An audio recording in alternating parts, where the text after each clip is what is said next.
Hey everybody, Christina here with One Creative Direction. I am back for another video. Today, as promised, I am going to do a Dutch pour on this 18-inch wood circle. These are my favorites. So typically when I start a pour and I start my video, I have already put my base coat on.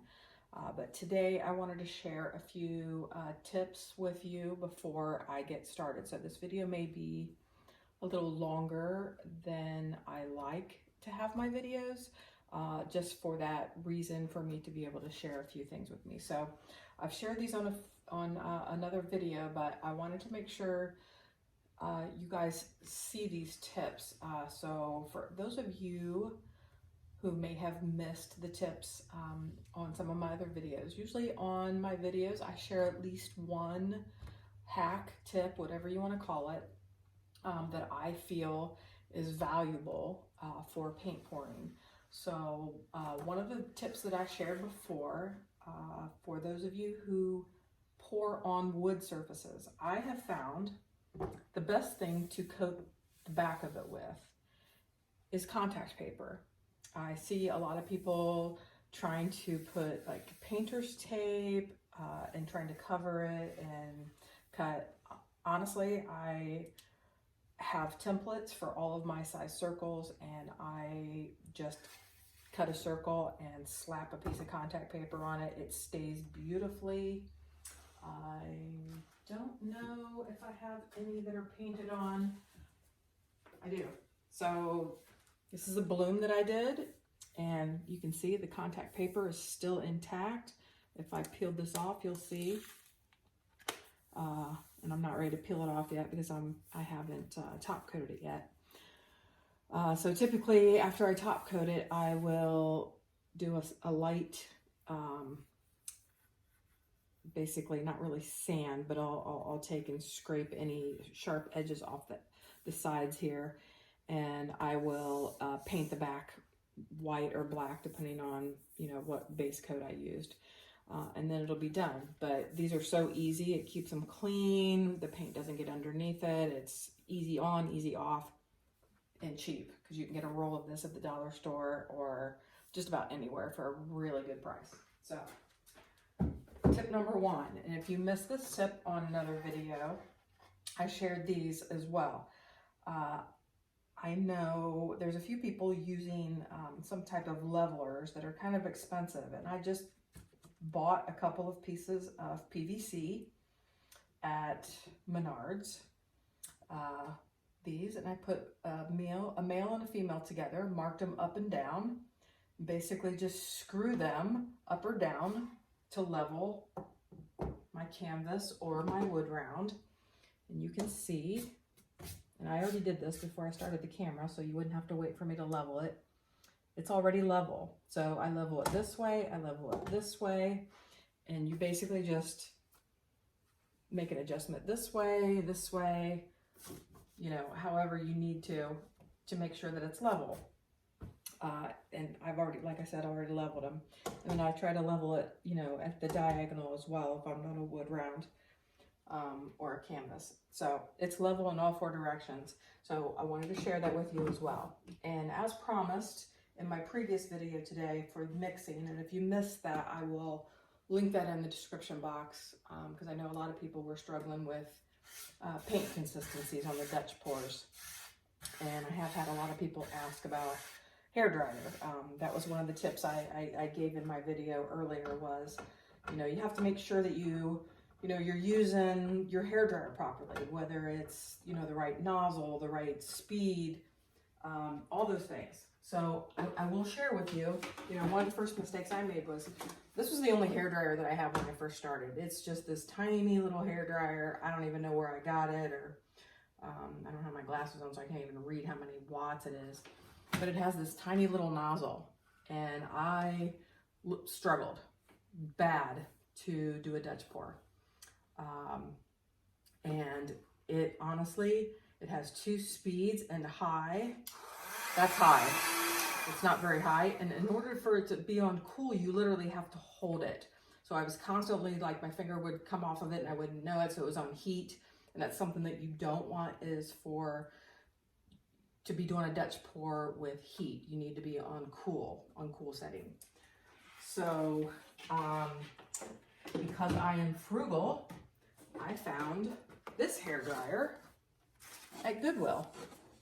Yes, I shop at Goodwill for my art supplies because I don't like to go pay $40 for a hair dryer that I'm gonna dip in paint. Sorry.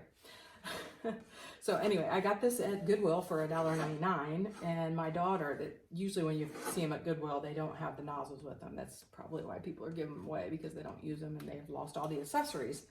But my daughter had this and she didn't use it. So as you can see, it's a much nicer nozzle than was on my tiny one. So this one works much better, and the cool is permanent. So all I have to do is turn it on. So it has two different settings. You turn it on cool or you turn it on heat, and you don't have to worry about holding the button down. So to me, that's the ideal situation. That way you're not blowing out heat onto your canvas. So I just wanted to kind of answer those and address those questions that everybody was kind of throwing around. So let's get started pouring. And if you guys have any other questions, please put them in the comment box.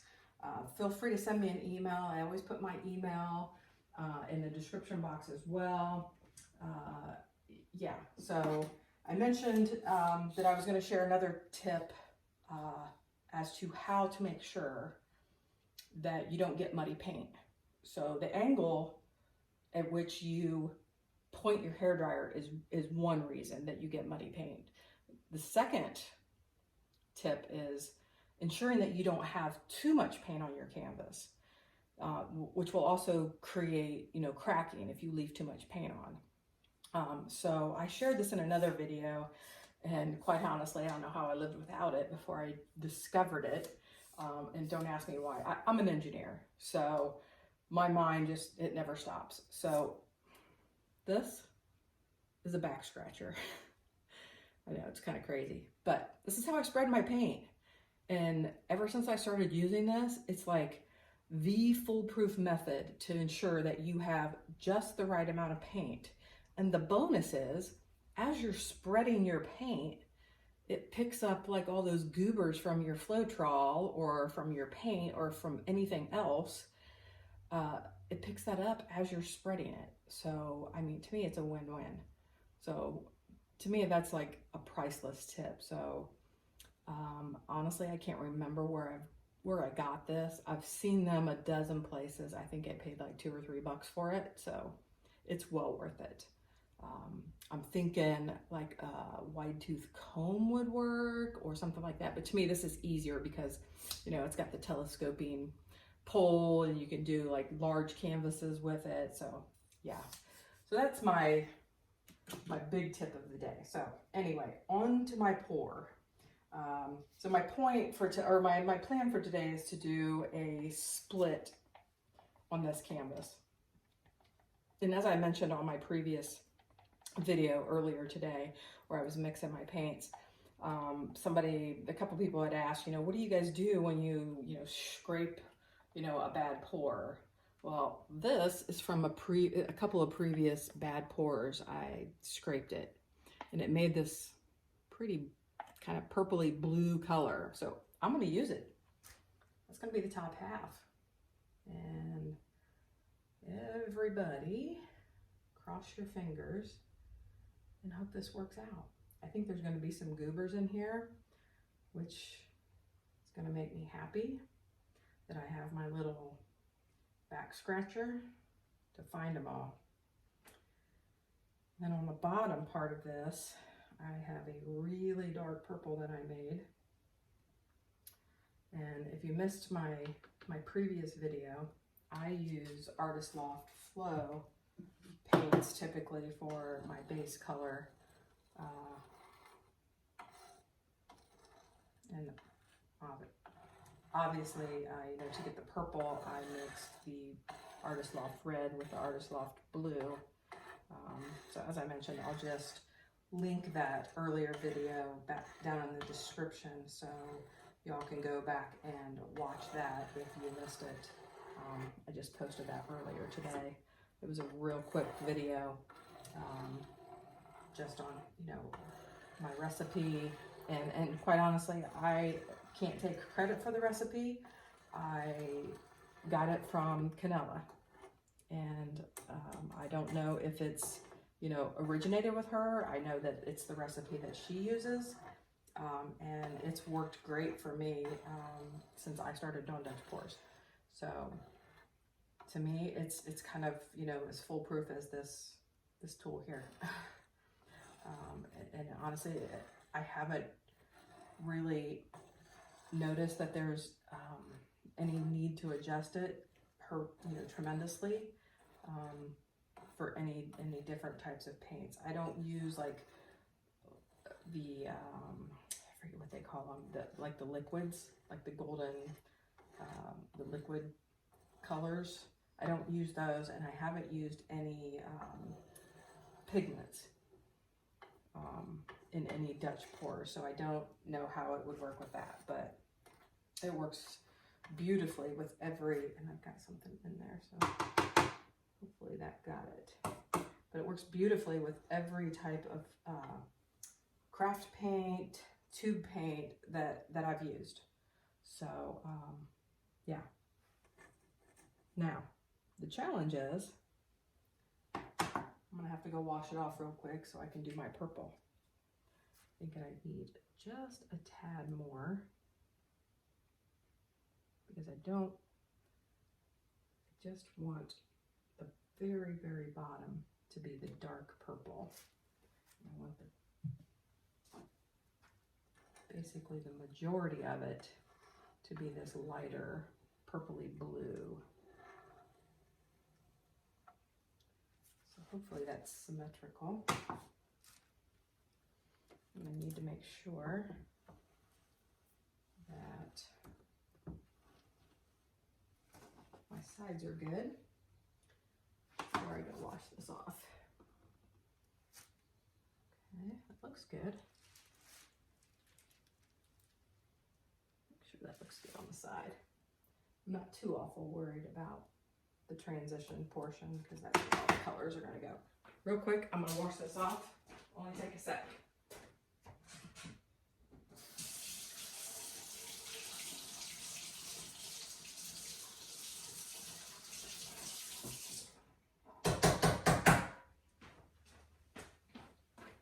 And I'm back. Just one of the many advantages of painting in your kitchen. Don't get me started on the disadvantages. It's a good thing I live alone. Okay, so this is the purple I mixed up using the Artist Loft Flow. Isn't that pretty? It's a really dark purple. So I'm hoping the colors that I picked out look really good. And now my hands are wet, and I hope this doesn't slip out of my hand. All right. I'm really hoping that this turns out the way that I want it to.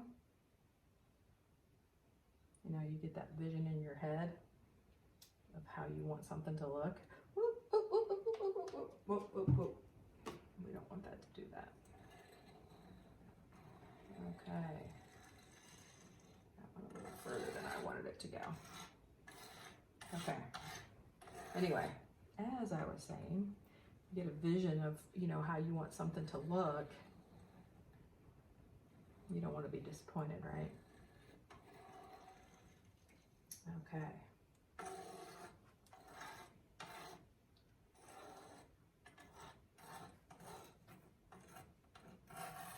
I need a little bit more here.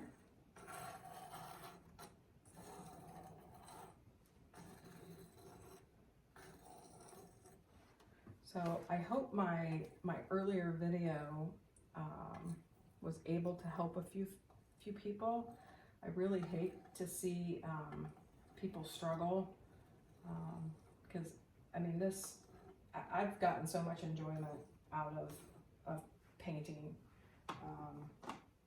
I've been some type of artist almost my entire life. I'll be honest, I'm a Pisces, and I feel like, you know, I was born to be some type of artist. When I was younger, me and my mom, we used to do crafts, when crafts were, now I'm aging myself, when crafts were the thing. I would design things and she would cut them out and sand them and route them, and I would do all the painting, and we would go to, you know, big craft shows, and we would pretty much sell everything that we took, make a killing. And we did that for quite a while, and then we just got out of it, and I had kids, and kind of got out of that kind of thing, and until recently I didn't really do anything, any arty types of stuff. I mean, over the years I've doodled and drawn and done, you know, things here and there, but nothing, you know, too crazy. Last year I bought a Cricut, so I started kind of getting into art stuff again, and kind of transitioned from that into this a couple months ago. So kind of glad I did. It's very relaxing. So I hate to see people struggle when I know how enjoyable it is. So whatever I can do to help, I will do. So I will tell you my colors as I'm putting them on the paint, and hopefully you guys enjoy this video as much as I do. All right, so let me try to get these in the order that I want to put them on here.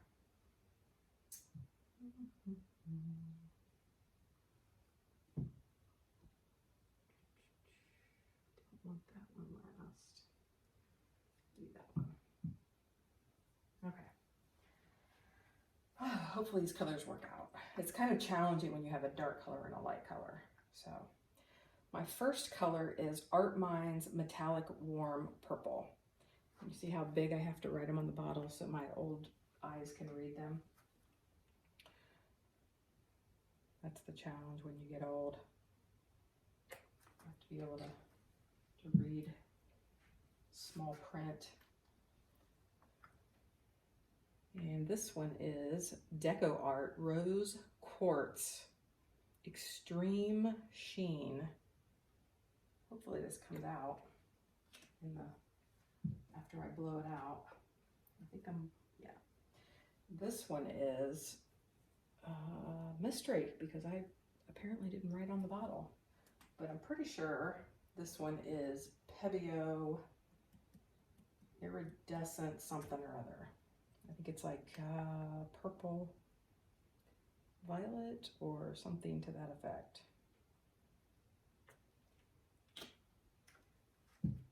I will put it in the description box. This is Amsterdam Ultramarine Violet. I love this color. It is really pretty purple.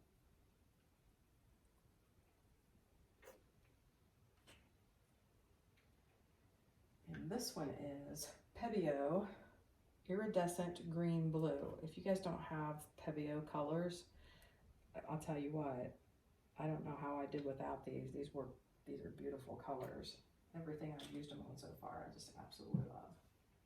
And the last color is probably my favorite concoction. I took Master's Touch thick body phthalo blue with Liquitex Basics dioxazine purple, and I mixed them to get this like purpley blue color.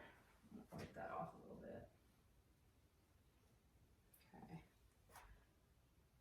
Hopefully this works out. And I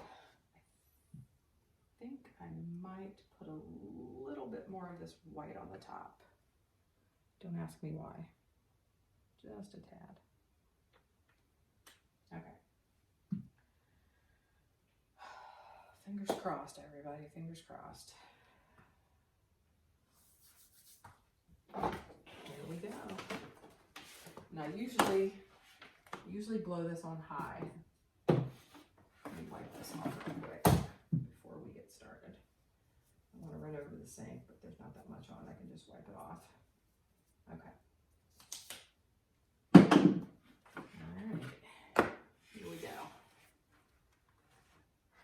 capture our own cool.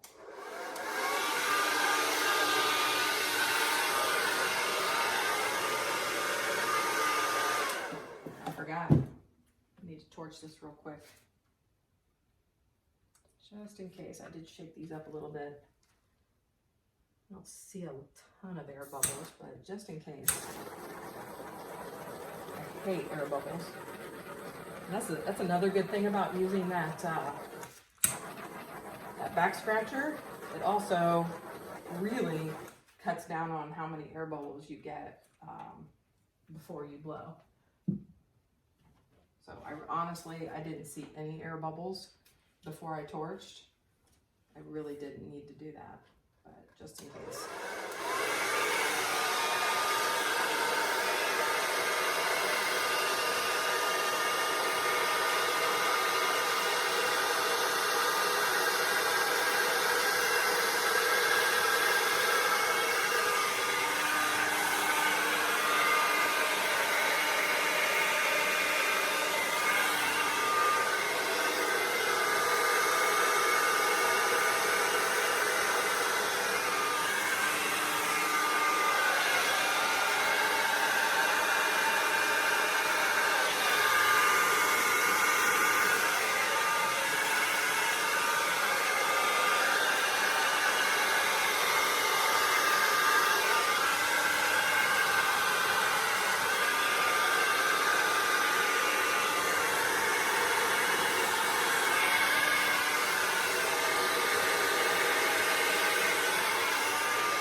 Some spots I want to blow out, but and here is the finished product.